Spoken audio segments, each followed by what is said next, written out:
The city had a way of wringing people out and leaving them where they fell. Esther knew this the way she knew everything.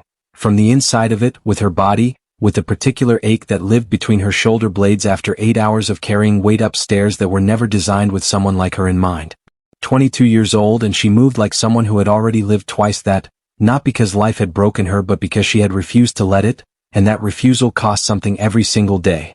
Tonight it was going to cost her more than she had left to spend. The rain had started around 6. By 7 it was the kind of rain that didn't care about your jacket or your plans or the 3 deliveries still sitting in the app.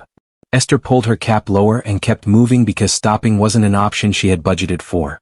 Her delivery bag, the red one with the broken zipper she kept meaning to replace, sat heavy against her back, and the steps leading up to the Hanul building were slick with water that caught the streetlight in shallow, orange-tinted pools.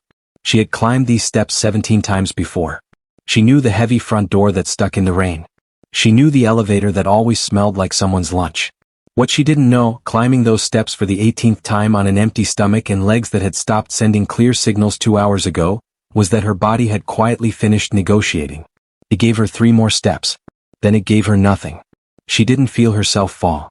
One moment she was reaching for the door handle, and the next the rain was sideways and the concrete was rising toward her face, and she thought, with the strange calm of a mind already disconnecting from what was happening to it, not the bag, don't let the bag go, and then there were hands. Not the concrete. Hands. Strong and certain and already moving before she had finished falling, catching her weight like someone who had caught falling things before and knew exactly how much force it required. The bag didn't hit the ground. She didn't hit the ground. She was simply held, suspended in the rain, her cap knocked sideways, her face tilted toward a sky full of water she could no longer feel. King had not planned to be standing in his own doorway at 7:14 on a Wednesday evening. He had a meeting in 20 minutes and a phone call he hadn't returned and 3 men waiting for him downstairs who were not accustomed to waiting. His attention, as he pushed open the front door, was on a problem that had required 6 hours of careful thought and still wasn't solved. He had no room in that thinking for a young woman in a soaked delivery uniform, unconscious, dropping out of the rain like a question he hadn't been asked. His hands moved before his mind could catch up. He stood there for a moment in the rain with a stranger in his arms. A girl in a wet cap with a broken-strap delivery bag and lashes dark against her cheeks and the particular stillness of someone whose body had simply stopped cooperating. He looked at her face. Not the face of a threat. Not the face of anyone who had ever heard his name and felt afraid of it. Just a young woman who had run out of road. Behind him, his Lieutenant Jay appeared in the doorway, took in the scene and said nothing. He waited. The 3 men downstairs could keep waiting.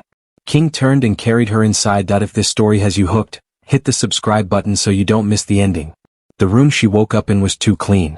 That was the first thing Esther noticed. Before the unfamiliar ceiling, before the sound of rain against glass that was thicker than any window she owned, before the slow and humiliating return of memory. The room was too clean and too quiet, and the couch she was lying on was the kind of furniture that made you feel like you shouldn't be on it. She sat up slowly. Her cap was on the table in front of her. Someone had set it there deliberately, brim up, like they knew it mattered. King was sitting across the room in a chair that faced her but wasn't pulled close enough to crowd her. He wasn't on his phone. He wasn't looking at her with the expression people used when they were waiting for you to thank them. He was simply there, in the way of someone who had decided to stay and found no reason to pretend otherwise. His jacket was dry. Hers was draped over the back of a chair near the window, still dripping slightly at the hem. He had taken off her jacket and he had stayed. She filed both facts away without knowing what to do with them yet. A glass of water sat on the table beside her cap. She didn't remember it being poured. She picked it up and drank half of it without looking at him, because her throat was sandpaper and her pride only stretched so far. "Where am I?" she asked. "Safe," he said. His voice was low and even, the kind of voice that had learned to take up exactly the space it needed and no more. "That's not what I asked." Something shifted at the corner of his mouth. Not quite a smile. The closest thing to one she would see from him for a long time. He told her the address. He told her his name was King, which she didn't believe was a real name, and he didn't explain it further. He told her his driver would take her home whenever she was ready. He did not ask her anything, not her name, not what had happened, not whether she was all right. He seemed to already know the answers or to have decided they weren't his to ask. She left 20 minutes later on steadier legs, her bag over one shoulder, her damp jacket zipped to her chin. The car was black and clean and the driver didn't speak. When they reached her building she got out without looking back at the road behind her. But for 3 days after, she kept thinking about that ceiling. About the jacket on the chair. About a glass of water that had appeared without her asking for it, from a man who looked like the kind of person you cross the street to avoid. She thought about what it meant that he hadn't asked for anything back. Esther was not naive. She had grown up in a city that taught you early to read the fine print on every kindness, because nothing was ever just a thing someone did. There was always a next sentence. Always something owed. So when the parking officer who had been ticketing her delivery bike every Thursday without fail suddenly stopped. Just stopped, no warning, no explanation, she noticed. When a man she had never seen before started appearing near the corner where she took her afternoon break, leaning against the wall with his hands in his pockets, and then disappeared the moment she walked toward him, she noticed that too.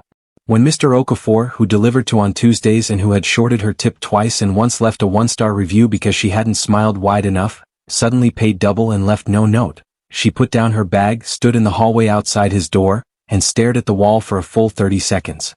Then she went back to the Hanul building. She did not have a delivery. She climbed the steps anyway, carefully this time, one hand on the railing, and knocked on the front door. King answered it himself. She hadn't expected that. She had expected the man named Jay, or the quiet driver, or someone she hadn't met yet. But it was King, in a dark shirt with the sleeves rolled to the elbow, and he looked at her the way she imagined he looked at most things, like he was already 3 sentences ahead of the conversation. "Stop," she said. "I don't know what you're referring to." "You do. You're welcome to explain it to me." She looked at him steadily. "I was raised by a woman who could smell a lie before it finished forming. I got the same gift. So let's not." He was quiet for a moment. The rain from 3 days ago was gone and the evening was dry and warm, and somewhere down the street a delivery bike hummed past. King looked at her. Really looked at her, the way people rarely did, like he was reading something she hadn't written for anyone else to see. Then he stepped back from the door. "Sit down," he said. She did. But she didn't take off her bag. King did not explain himself often, and when he did, he chose words the way a careful man counts money. Nothing wasted, nothing given away by accident. What he offered her was simple on the surface. She delivered to his building regularly. He would prefer she not collapse in his doorway again. He was suggesting a steadier arrangement, a guaranteed route, consistent stops, better pay. No questions about what went on inside those walls. No expectations beyond the work itself. Esther sat across from him and listed everything wrong with it in the order it occurred to her. The conflict of interest. The fact that she didn't know him. The fact that she did know, in the general way that people who paid attention knew things, that the Hanul building was not just an office. The way this kind of arrangement had a way of expanding at the edges until it had swallowed everything around it. The way she couldn't afford to owe anyone anything she couldn't pay back in kind. He listened to all of it without interrupting. He didn't shift in his chair. He didn't look at his phone. He gave her the full weight of his attention, which was, she was already beginning to understand, not something he handed out carelessly. When she finished, he said, "You're right about all of it." She hadn't expected that either. "And you should take the arrangement anyway." "Why?" "Because you're running yourself into the ground for money that isn't enough, on routes that aren't safe, for customers who don't see you." He said it without drama, the way you state a fact you've already verified. "I'm offering you something that solves several of those problems at once. What you do with the discomfort of accepting it is your own business." She sat with that for a moment. "I'll think about it," she said, and stood up. He held out a card. Just his name and a number. Nothing else. She took it. She walked to the door, down the steps, and along the wet pavement toward the corner where she'd locked her bike. She had reached the bottom of the steps, still counting them without meaning to, when she stopped and looked at the card in her hand. Then she called the number. He answered before the second ring. "Okay," she said. "Okay," he said back, and that was the whole conversation. 6 weeks passed. Esther learned the building the way she learned every route, through repetition, through small careful observations, through the map she built in her head of who stood where and why. She learned which floors stayed quiet and which ones had the particular low hum of people who were always busy with something she wasn't supposed to notice. She learned which of King's men nodded at her now when she came through the door, and which ones had simply stopped watching her like she was a problem to be assessed. She learned that King took his coffee without sugar and read physical newspapers, actual paper ones that got delivered each morning and were folded with precise creases when he was done. She learned that he did not explain his decisions to his staff, but occasionally, in the small quiet spaces between her deliveries and whatever he was working on, he would say something brief to her that was almost an explanation. She had started to think of those moments as a kind of trust, though she didn't say that to anyone, least of all herself. They were not friends. She was clear about that in her own head.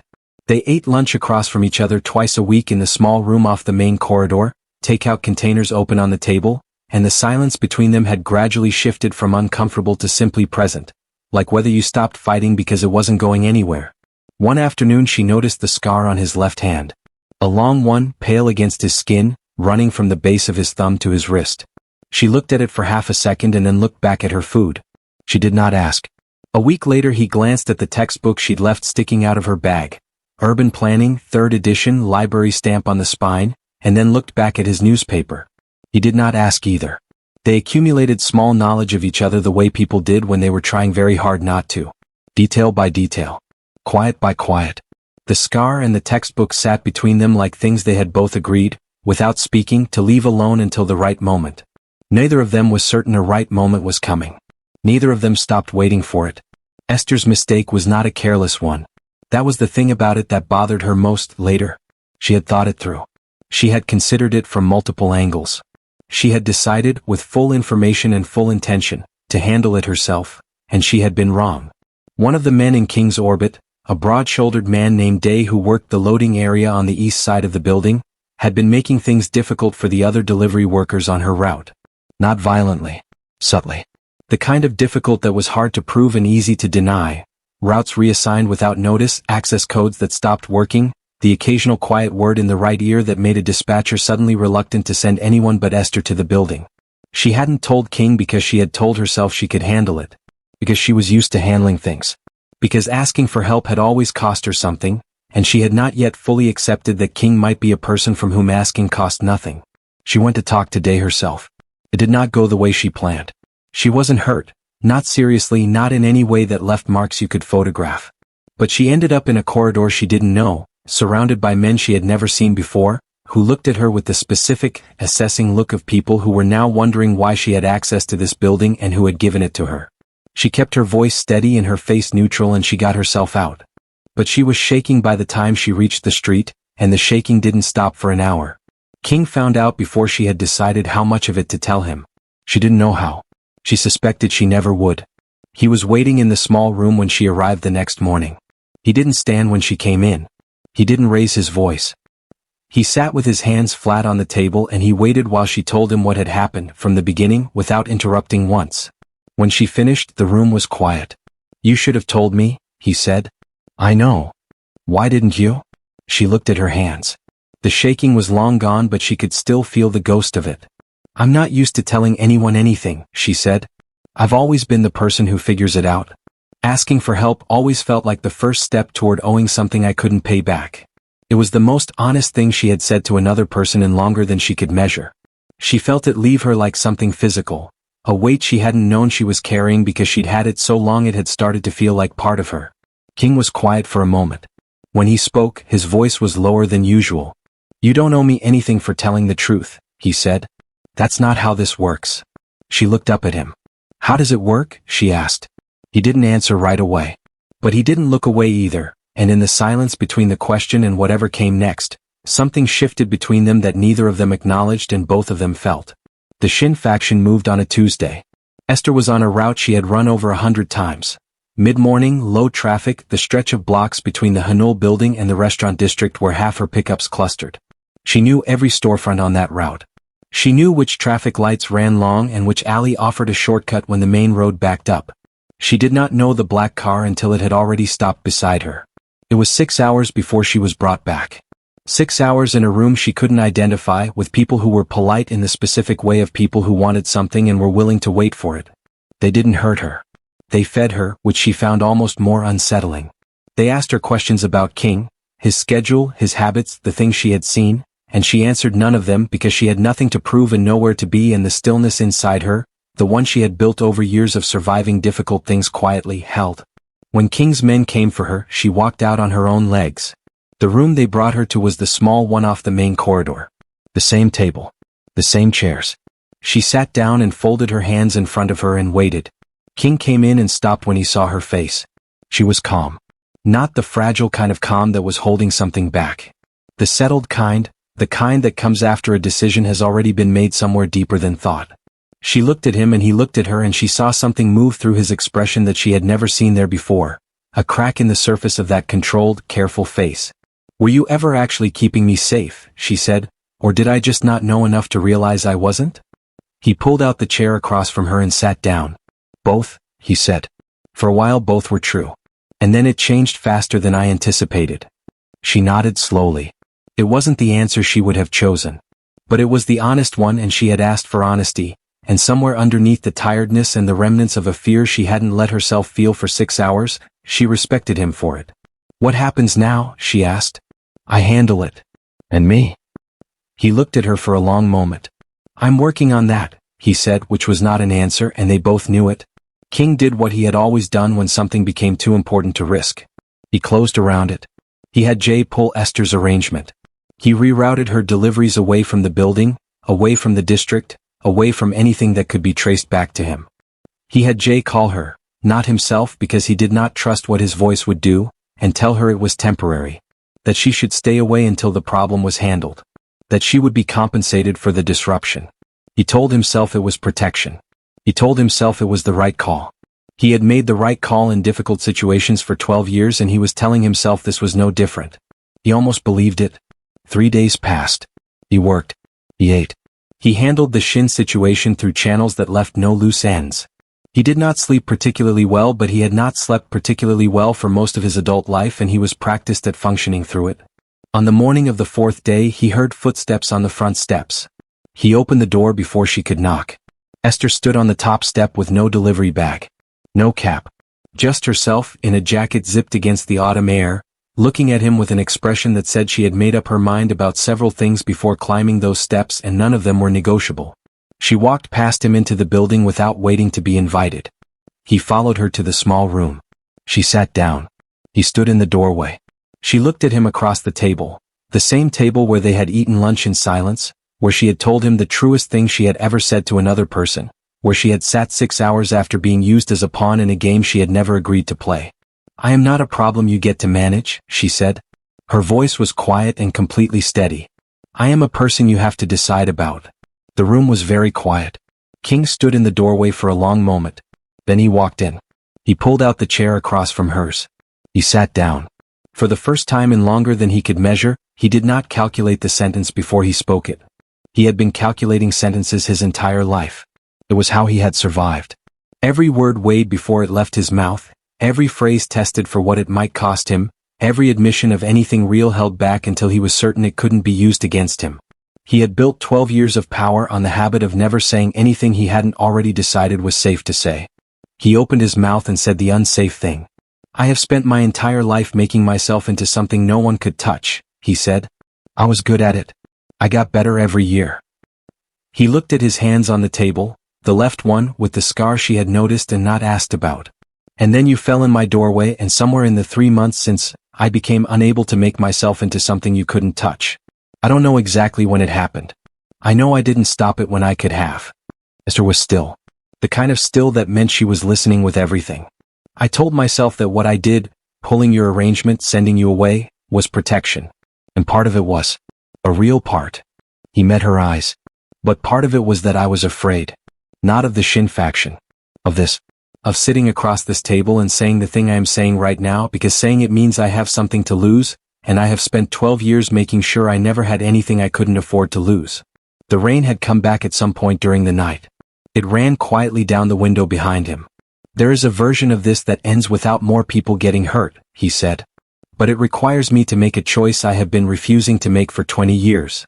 "What choice?" Esther said. "To stop." He said it simply, the way he said everything. No extra weight, no drama, just the words sitting there on the table between them like something he had finally set down. "Not disappear. Not run. Stop. Dismantle the parts of what I've built that make you a target. Hand over what needs to be handed over to people who have been waiting for it. Build something that doesn't require you to check over your shoulder every time you walk to your bike." He watched her face.